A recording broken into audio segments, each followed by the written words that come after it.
Hello, everyone, and welcome back to the Qumulo M&E Summit. My name is Bill Richter. I'm the lucky person to be CEO of Qumulo, and I just want to thank everyone for attending.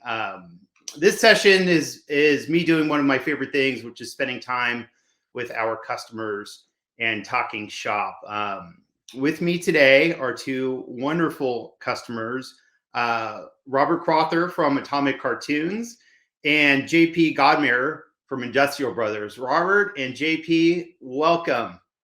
Thanks for having us, Bill. Hey, hi. Absolutely great to see you. One of the things that we were just chatting about is, it's been a year and a half now, or almost 2 years since we've had an NAB, and I will tell you that I don't miss traipsing the halls of the Las Vegas Convention Center. But what I really do miss is spending time talking to the M&E community and sharing stories and seeing everybody and collaborating and listening and learning, and bringing the community together. And so one of our goals here was to try to emulate that in a virtual sense. So I really appreciate you, everybody, all of our attendees investing the time, and especially you, JP and Robert, for doing this session with me. Just a little bit on our panelists. So Robert's the IT manager of Atomic Cartoons, and that organization creates some amazing content. If you have kids, then they watch Spidey and His Amazing Friends or the Lego shows, then you'll know all about the work that Atomic Cartoons does. JP is the head of IT at Industrial Brothers, and they also have some fantastic content like Remy and Bo and Dot, and I'm missing many others. But the world of M&E is obviously all about content, and across the spectrum. But for those of us that are parents and have kids, and especially during the last 18 months when we were probably watching more television than we have in a long time. The kind of role that content played in the human experience, I think, was actually more important than ever. And so M&E has always been important, and I think kind of it has sort of a special role in our society right now today. So it's just absolutely great to have a couple total pros and practitioners with me. And again, thanks for joining. So with that, why don't we just sort of jump right in and talk a little shop here. I mean, I think of IT pros in the infrastructure space is almost like the firefighters of IT. And I might sort of say that COVID and the pandemic was a wildfire. And the IT pros, the infrastructure people, had to get out there and do some pretty daring things. And so maybe I'll just kind of start off there. I mean, Robert, you have a unique story. I mean, your studio kind of covers multiple locations in Los Angeles and through Canada. When the pandemic hit, like how did that impact you, and what were you up to when it happened? Yeah, it's actually pretty funny. I've just been at Atomic for about 3 months. And I had flown down in about February last year, late February, to actually help move studios and set up infrastructure for LA, because they're a pretty new studio. And so I flew down there, got them moved, came back to Canada, finished up a couple of things. I was supposed to go back 2 weeks later, and then the pandemic hit and I couldn't go back. And so we had just like half an infrastructure set up in LA, and that was a bit of a nightmare. But, we got everybody working from home. That's all that really mattered at that time. And I guess since then you haven't been able to go back to LA, and so it's sort of a remote management for you, or 100% help for you. Yeah, I'm just very lucky that we have a team down there I can depend on. Oh, go ahead. Oh, I was just saying, I'm just very, very lucky that I have a team down there I can depend on, and that's good with the communication, even though I can't physically. Hey, I should have done this maybe leading off, but maybe just tell us a little bit about your shop, the complexion of your organization, the size of the data sets and things like that you're responsible for? Sure. Yeah, I can go with that really quick on my side. So yeah, we have 3 different studios: one in Vancouver, one in Ottawa, and one in LA. We've just hit over 1,000 employees across all 3. Yeah, we have about 2 petabytes of Qumulo in Vancouver. We around 400 terabytes in Ottawa, and we're working on getting the LA studio still kind of fully set up.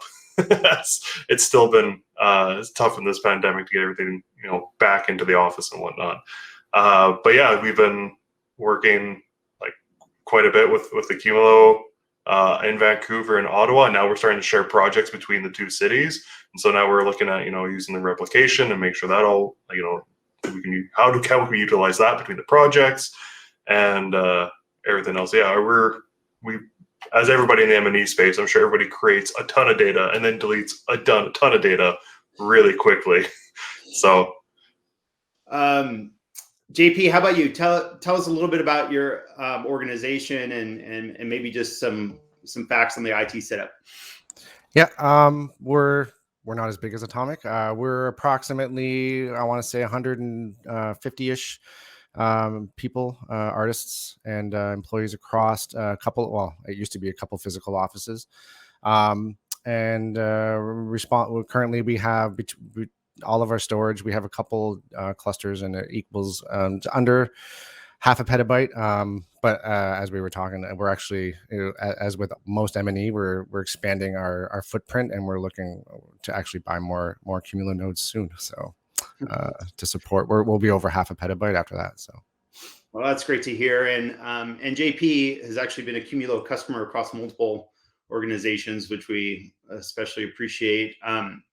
Hey, JP, I think, one of the things that's unique about your experience through the pandemic is, just to keep production running. One of your early moves was to get workflow to the public cloud.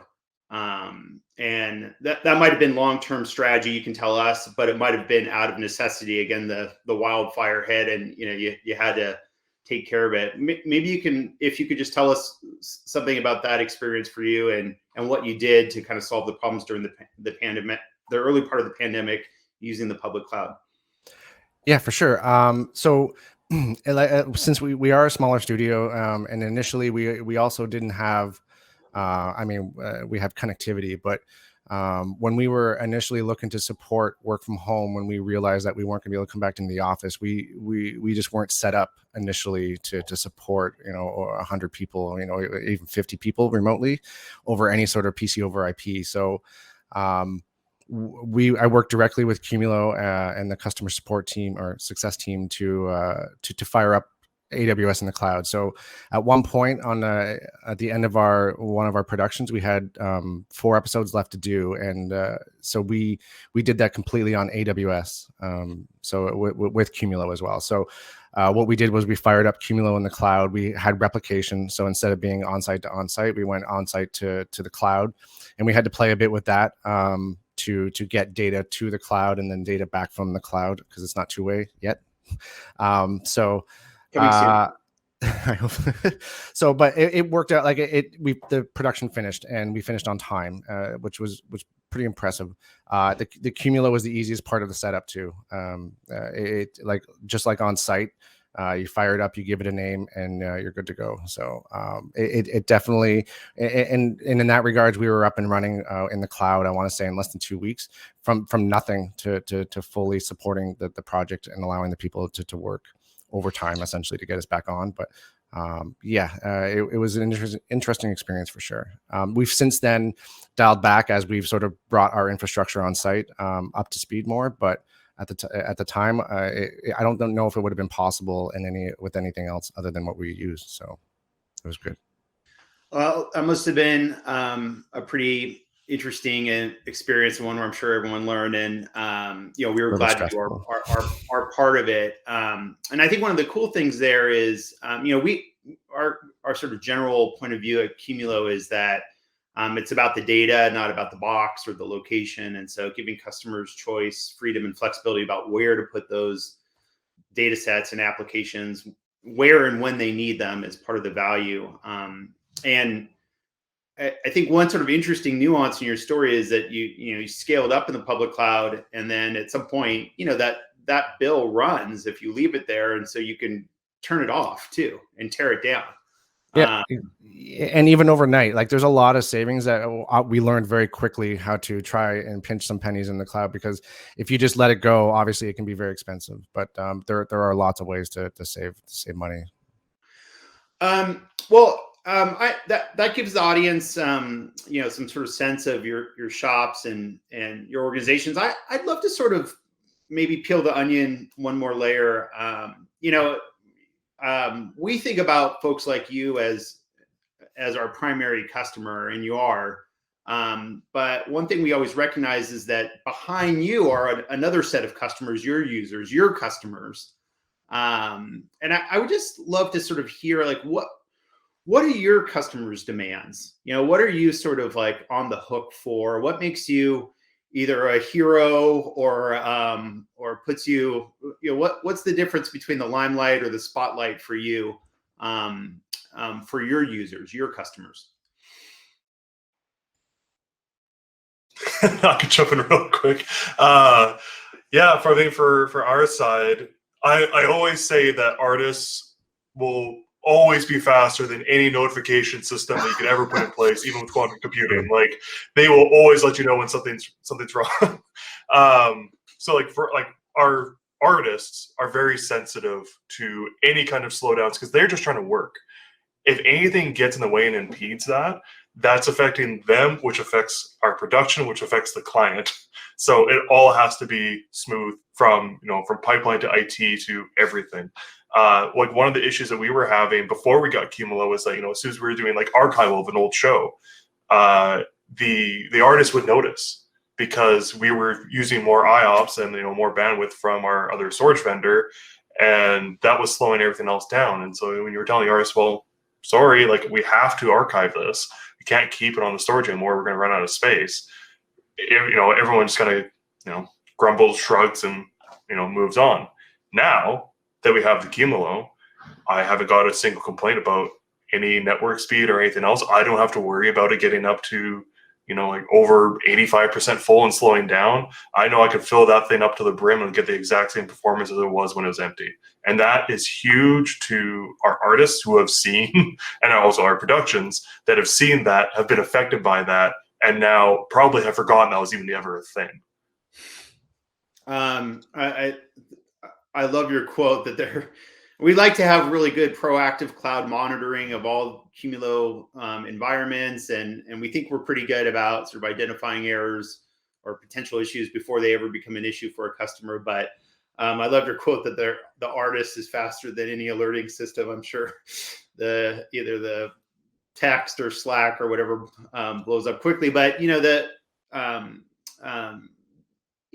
these artists have their own timeline and demands. They have to deliver, and so just in a very real way, if performance starts to slow down or anything gets in their way of delivering their product, it is a real issue. So we always try to take that notion to heart, the users behind our customers. But JP, I'd love to hear your sort of version of that. What's it like for you? What are the demands? What's the difference between the limelight or the spotlight for you and the organization?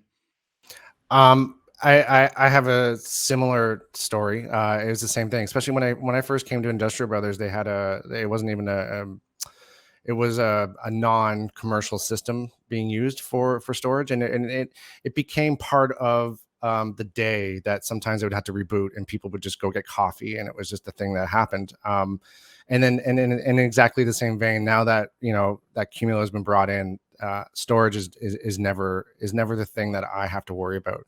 And in regards to support as well, and users being the first, the greatest notification, is one of the it wasn't at IB, Industrial Brothers. It was at my previous job, but I was actually notified before I found out from Qumulo that I had a node. I had my cluster. I had a node in the cluster go down. The users never noticed. I got notification that a new node was being sent, and we installed it within 24 hours, and there was no data loss, and there was no the users literally never noticed. So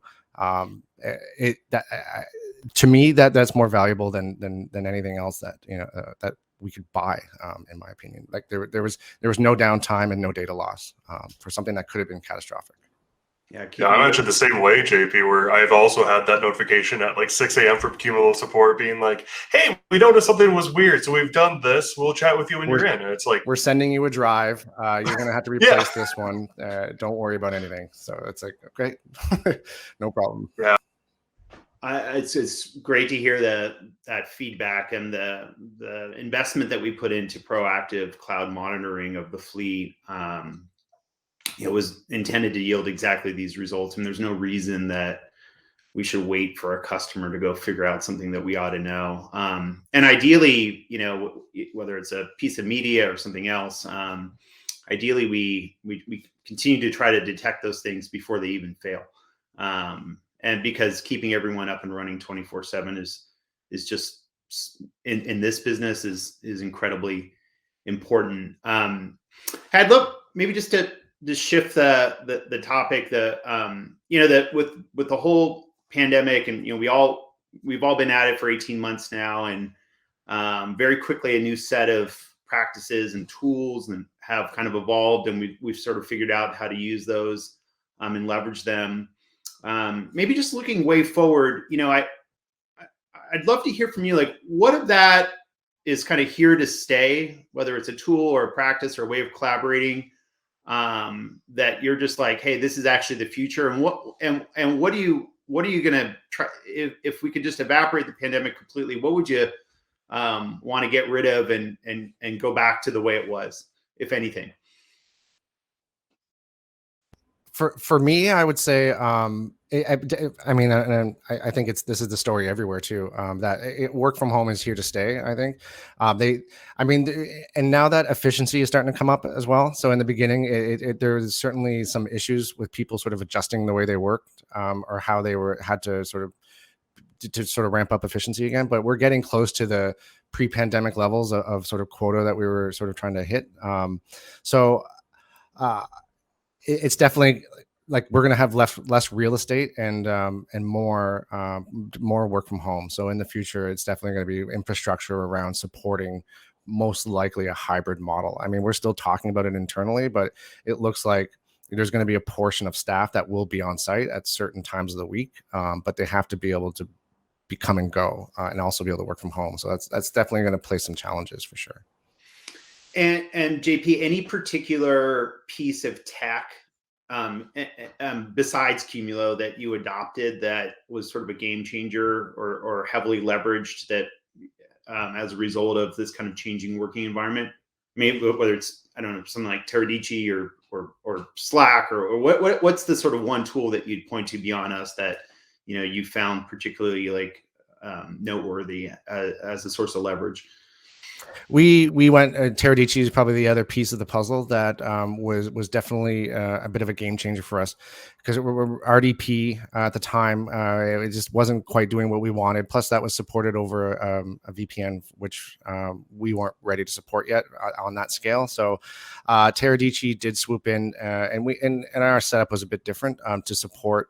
Now it's over 120 artists, I think, at any given time on PC over IP. So, but definitely I had, other than looking into it peripherally prior to the pandemic, I had zero experience with Teradici, other than the fact that historically it's been difficult to work with, but it's certainly, and it was difficult to set up initially, but now that I'm familiar with it, Teradici is definitely, it's probably here to stay for a while. And I know there's other technology to look at now that's more mature, but Teradici definitely, it was Qumulo and Teradici. How about the same question for you, Robert? I'm sure, just like JP, as soon as the pandemic hit, suddenly I had a budget for everything. It was great. Wow. Blank check. Yeah. So yeah, I think, besides the Qumulo, the big things for us, it was Teradici, getting that enabled to work from home, and then also in the future being able to work from hybrid. It honestly enabled, I always call it the best proof of concept ever, because we were also looking at okay, so if you want to get rack mounted workstations, the management was like, well, we have towers, we have the physical space. what's the need for the rack mounts? Now we have the approval for the rack mounts. So we're buying rack mounted workstations. We're tossing them in a colo where it's clean, secure, everything else. We upgraded our Vancouver to like the FortiGate firewalls, and that's been huge for us. So like across like that, the Teradici, the Qumulo, we've kind of done like a whole revamp of our internal infrastructure just to make sure that, if there is any issues with production, it's not on the IT side, at least hopefully not. Yeah. Everyone that knows me knows I'm an eternal optimist, and I always like to. Some people say, there's that saying, is the glass half empty or half full? And I mean, I'm beyond half full. I'm kind of like, wow, there's a glass. What could we do with that? And so, the silver linings, I guess, in all this is that, some of these techniques that were sort of foisted upon us are, they become kind of the new future, which I think is actually pretty exciting. Hey, there's a question from the audience. Jim Shaw is asking for both of you. What are the which specific features around Qumulo, like, do you think are like the most slick and the most impressive? Like, what's the one or two or three, however many things you'd like to sort of note that around Qumulo you think is just like really cool? Yeah, I definitely can't. And I promise I didn't ask this. I definitely can't pick just one, honestly. I think it's a combination of a lot of things. I mean, I don't know if you want to call support a feature. It seems like it is these days. Like that is huge for us. The fact that I could just like type in, a question to our chat, and then I'll have an engineer respond is incredible.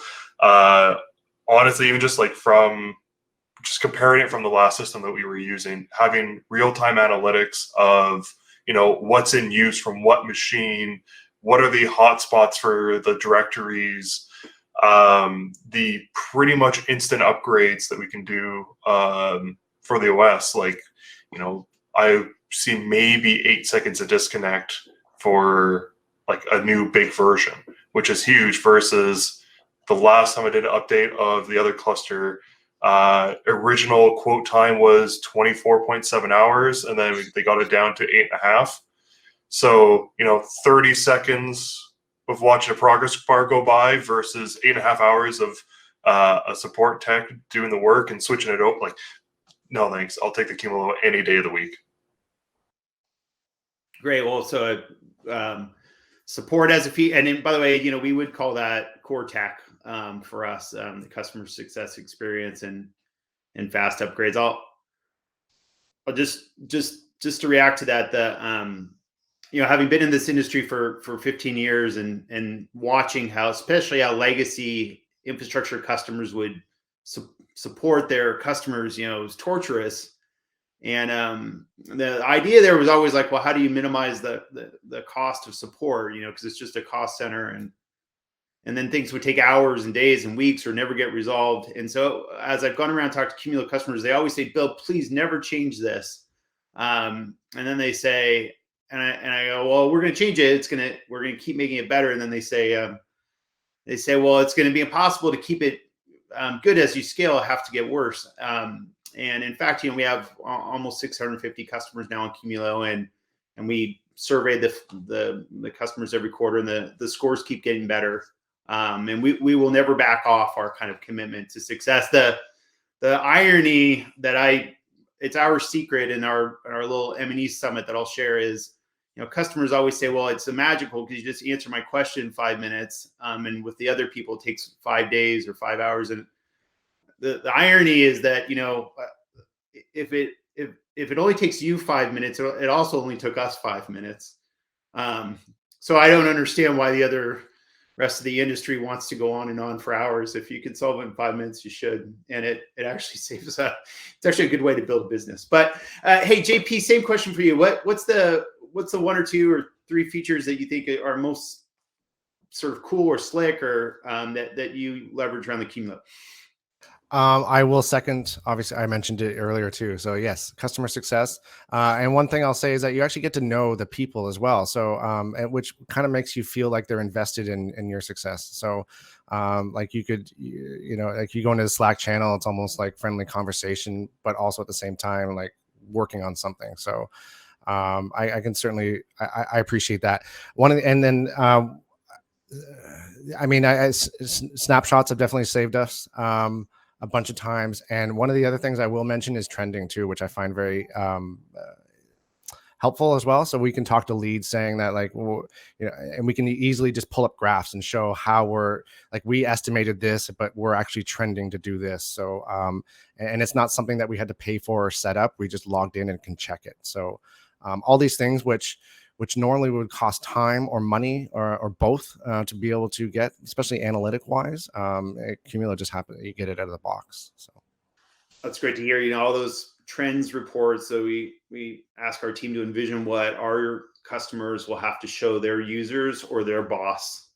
And then instead of getting them to download some CSV file and build a bunch of charts and graphs, like, it turns out that we could do that pretty easily and automate that for all of our customers. So I'm glad to hear that you're leveraging it.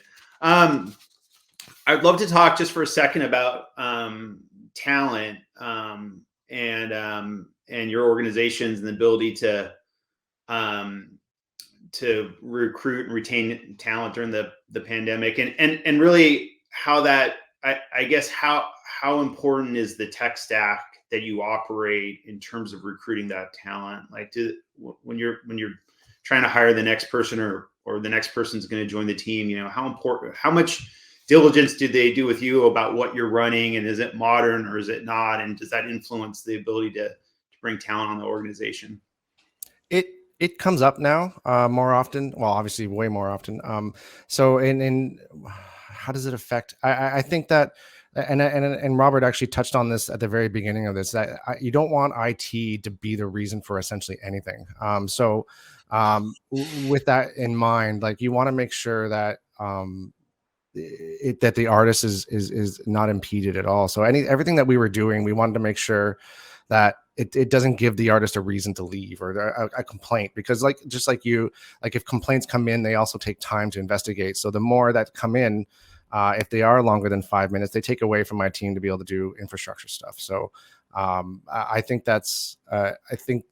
setting the foundation and making sure that the technology is solid for the artist is almost a reason that artists will stay, because you can definitely see the frustration, especially 18 months in. If there's a problem with a license server or something, it just seems a lot worse than if they were actually sitting in the office. So you want less of that overall, because communication is not always great either. So it's harder to communicate the issues to everybody in real time. You just can't stand up and yell and say, hey, hold on. You got to try and get that word out in a way after they're already inconvenienced and probably got up to walk away. So great reflections. What about you, Robert? Yeah, I think, that's like JP said, it is starting to come up now. I've even had discussions with new artists that have joined at Atomic that have had experiences at different studios. They're like, oh, you guys are using this technology. It didn't work very well for me there. And it's like, well, let's give this a shot. We're a different studio. So they're taking that experience from past studios with them to new ones. So, if for some reason, if they had a bad experience, as they say, with Teradici or with Fortinet or whatever, they will bring that with them and they will ask those questions, because if they've had a bad experience, they don't want to work with that again. Yeah. And then especially nowadays, I know in Vancouver, now that the pandemic's kind of lighting up a little bit, the amount of work that's started to come in for live action and for animation has just kind of skyrocketed. And even Disney is opening up a new studio in Vancouver. So a bunch of talent, it's kind of hard to find. And we're looking kind of what JP has done, where we're like, okay, well, can we move a project to the cloud and use Qumulo for that with replication? And, if we need to spin up, maybe there's artists that are in Montreal that we could utilize, or Toronto.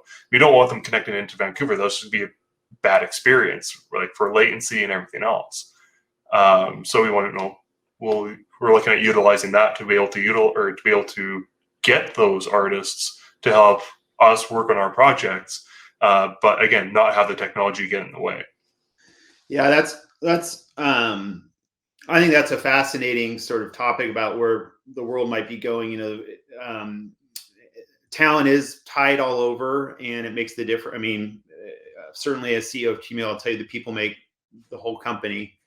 And but being able to get to an artist that's not nearby and building a stack to make them productive does require a new way of thinking about technology. The litmus test. I'm curious about your reaction to this. When we test Qumulo in the cloud in these M&E workflows, and we have this solution called Studio Q, or Cloud Studio, sorry, that is the combination of Qumulo and Teradici and AWS to be able to build editorial workflows directly in the public cloud. The litmus test that we use, the clearing test, is that the artist or the editor doesn't know the difference. Like if you just put a curtain around their desk and they couldn't see a tower there, they couldn't see what was underneath it. They didn't know the difference. And by the way, we didn't invent that. We learned that from our customers. They said, like, that's our standard. And in the very, very early testing, they could say, well, it's just a little, there is some little difference. And then they, with some tuning and work on our behalf, we got to the point where they were like, no, the artist can't tell. Now there's always going to be this 16K, some mega thing where, we'll get to that in the future, but for a lot of things, they really can't tell the difference. Well, maybe one last question for you. The supply chain that we read about in the newspaper, I mean, everything's tight. So whether it's the airline flights or stuff on the shelves at Walmart but particularly in technology, are you around your shops, are you sort of finding that the supply chain is impacting your ability to get stuff in the door and stood up? Is that becoming an issue for you? Yes. And I'll say still, like it earlier on, I think the supply chain issues were actual supply chain issues, and now I think it's supply issues.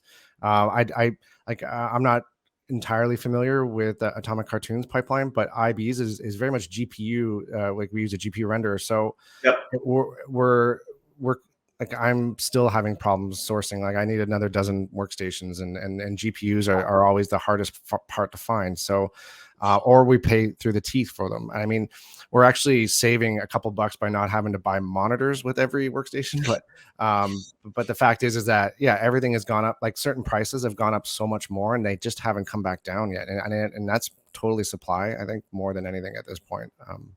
But that's our issue, and it's ongoing for sure. Yeah, exact same boat as JP. Like it's rough out there right now to try and get gear. Like I know we had bought, I think, the last 52 like Asus monitors. They're not our usual brand of monitors for Atomic, but we had, like, because we saw the shortage coming up and we knew productions were ramping up, we just had to buy some like that. And like, yeah, we've been told that, if we want network switches, it's going to take 6 months. If we want workstations, that's a minimum of 3 months. And, productions can change very quickly, where all of a sudden the scope of it went from, a few episodes to an entire season. And so now they got to ramp up their, the actual crew size. And so, if we don't have that prepared, especially now with these shortages, now it's okay, well, where do we get that hardware? Well, I guess it's not a surprise that you're experiencing this. I'll just share that from a company strategy point. At Qumulo, our long-term approach is to be software defined, and that was actually for a whole another set of reasons. It was just a modern way to approach the problem. But it turns out that there's some benefits in the supply chain environment, and one of them is the work that we do in the public cloud. So if it gets really tight and someone says it's going to take 3 months, but you need it in 3 days, that's caused customers to set up environments in the public cloud, and we're there for that. The other thing is for on-prem environments though as well.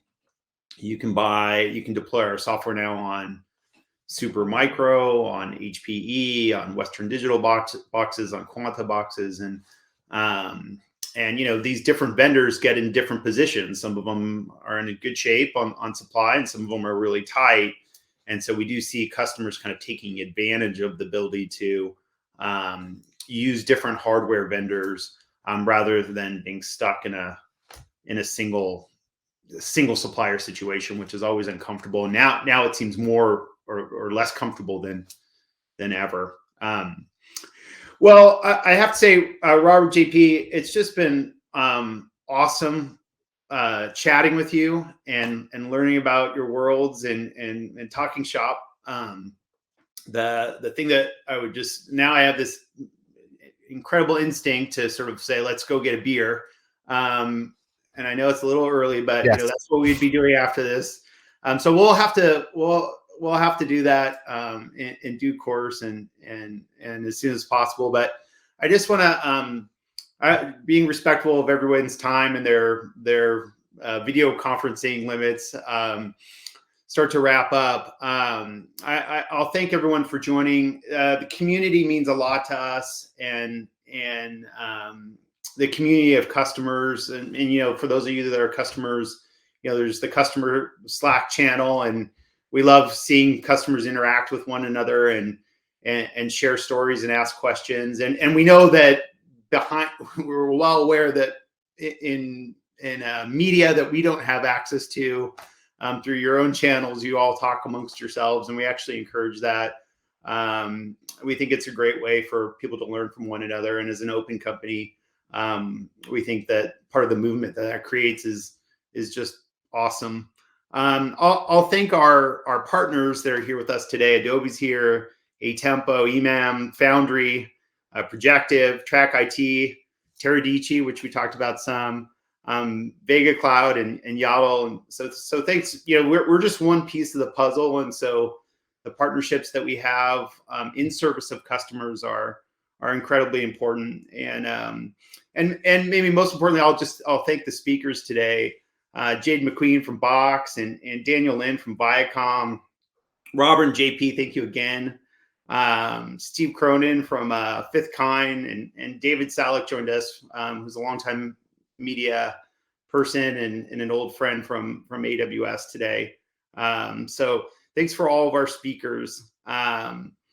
There is a M&E Partner Webinar series coming up. It's next Thursday at 8:30 a.m. Pacific, and we're going to do that with Vega Cloud and Teradici. So if you like this sort of kind of these quick formats and shop talk, then I encourage you to join. But with that, I'll wrap up the session and the day and wish everyone well and a very happy and healthy and safe fall. Thanks, everyone. We'll see you soon. Thank you, everyone.